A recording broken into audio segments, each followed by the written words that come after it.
I woke up this morning thinking about Russia, of all things, and the conflict in Ukraine, and how these things impact us in the United States and in the broader West.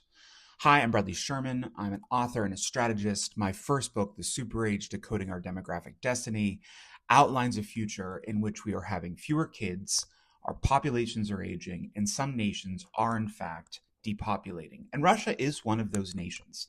It's one of those nations that since 1994 has been losing population, slowly at first, speeding up over time.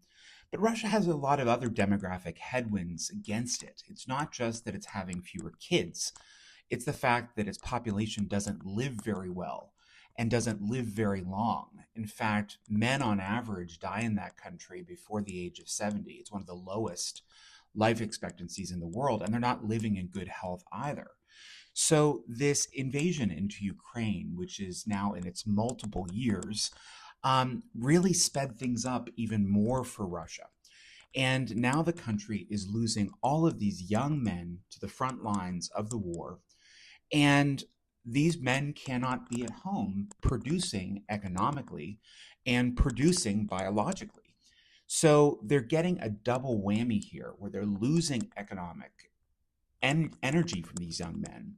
At the same time, they're not having these young men reproduce children. So this country now is in this weird demographic spiral. I call it a demographic death spiral. And it's going to be near impossible to pull out of because the more you spiral, as we all know, the worse things get.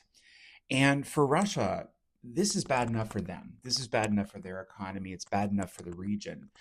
But anyone who follows demographics knows that when you have this kind of mismatch, when the population is thrown into flux, it can create real political instability.